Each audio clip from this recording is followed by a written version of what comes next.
ছেলের বিয়ে হয়ে গেলে ছেলে আর নিজের থাকে না, তখন বউয়ের হয়ে যায়। কিন্তু মেয়ের বিয়ে হয়ে গেলেও মেয়ে কখনো পর হয় না, এই কথাটা প্রায় অনেকেই বলে। আচ্ছা একটু ভেবে বলুন তো, এই কথাটা কি আদৌ ঠিক?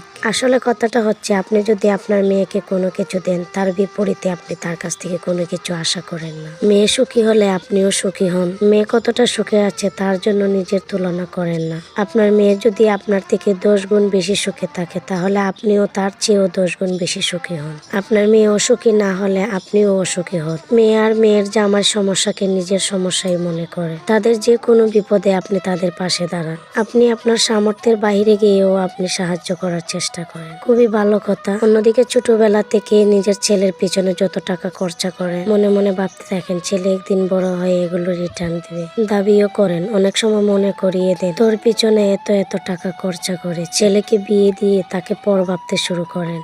অনেক বাবা মাই ছেলেকে বিয়ে দিয়ে এমন মন মানসিকতা পোষণ করে, তোকে বিয়ে দিয়ে দিয়েছে, এখন এগুলো সব তোর সমস্যা, তোর সমস্যা তোকে সমাধান করতে হবে, আমরা কোনো সাহায্য করতে পারবো না। সামর্থ্য থাকলেও ছেলেকে সাহায্য করে না। ছেলে আর ছেলের বউ কতটা সুখে আছে তার নিজেদের সঙ্গে তুলনা করে। ছেলে আর ছেলের বউর সুখ কতজন সহ্য করতে পারে? ছেলের বিপদে তো ছেলেকে একা করে দেন, কিন্তু ছেলে সুখে থাকলে তখন আবার তার ভাগ চান। আসলে কি জানেন, মেয়ের উপর কেউ কোনো দায়িত্ব আরোপ করে না। তাই মেয়ে যদি আপনার জন্য 5%ও করে, তারপরও আপনার মনে হয় আপনার মেয়ে আপনার জন্য অনেক ভাবে।